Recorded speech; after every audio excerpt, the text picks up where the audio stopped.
இது எல்லாமே வந்து சேவ் பண்றது எல்லாமே ஃபர்ஸ்ட் இந்த ஃபைல்ல நார்மலா நம்ம என்ன சாஃப்ட்வேர் யூஸ் பண்ணாலும் அதே மாதிரி இருக்கிற மாதிரி இங்க இருக்கும்.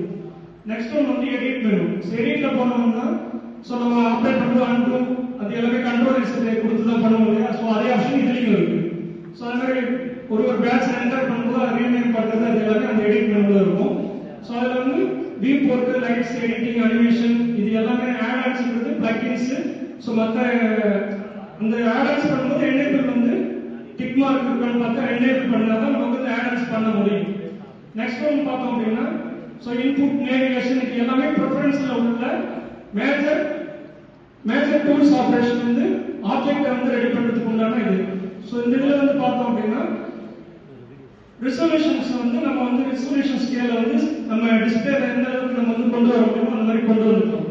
சோ 3D ஒர்க் ஃப்ளோ வந்து நம்ம மாடலிங், எடிட் இதெல்லாம் அந்த டாப் பார்ல இருக்கும்.